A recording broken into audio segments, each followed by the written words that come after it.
Danger జోన్‌లోకి పంపించండి. ఆమెకు yellow card వస్తుంది అని జ్యూరీ చెప్పింది. దీంతో స్ట్రాంగ్ టీమ్ అంతా కలిసి గాయత్రిని సెలెక్ట్ చేసుకొని యెల్లో కార్డ్ ఇచ్చారు. దీంతో గాయత్రికి ఓ పవర్ ఇచ్చారు. 2 టీంలకు లీడర్లను సెలెక్ట్ చేసే బాధ్యతను గాయత్రికి అప్పగించారు. దీంతో స్ట్రాంగ్ టీంకి రోహిత్‌ను, వీక్ టీంకి దీపక్‌ను లీడర్లుగా ఎంచుకుంది గాయత్రి. 2 టీమ్స్‌కి కలిసి ఓ టాస్క్ ఇచ్చారు. ఆ టాస్క్‌లో గెలిచిన వారి టీంలోంచి ఒకరికి ఓట్ అప్పీల్ చేసే అవకాశం ఇస్తామని, ఆటంతా చూసిన తర్వాత మోస్ట్ వాల్యుబుల్ ప్లేయర్ కింద ఓట్ అప్పీల్ ఛాన్స్ ఇస్తామని చెప్పారు.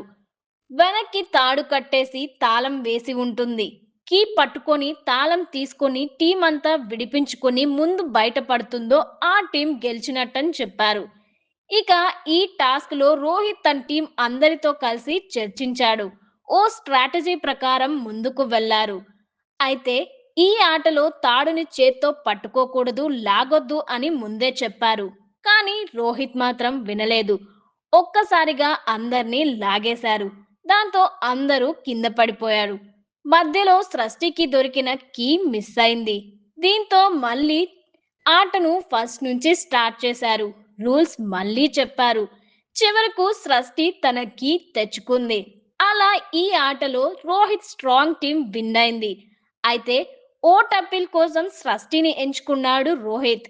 కానీ తన వద్ద ఉన్న రివర్స్ ది డెసిషన్ అనే కార్డ్ వాడి సృష్టికి బదులుగా రాజకుమారి ఓట్ అప్పీల్ కి వెళ్ళింది.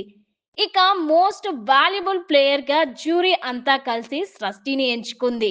అలా సృష్టికి కూడా ఓట్ అప్పీల్ ఛాన్స్ వచ్చింది. చేతులతో తాడుని పట్టుకోవద్దు అని ముందే హెచ్చరించాం. కానీ ఆ రూల్ పాటించలేదు.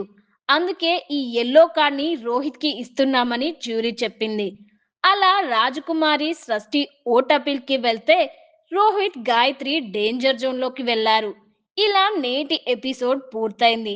మరి ఈ ఎపిసోడ్‌పై మీ అమూల్యమైన అభిప్రాయాలను కామెంట్ బాక్స్‌లో చెప్పండి. అలానే ఈ ఛానల్‌ని సబ్స్క్రైబ్ చేసుకోండి. Please subscribe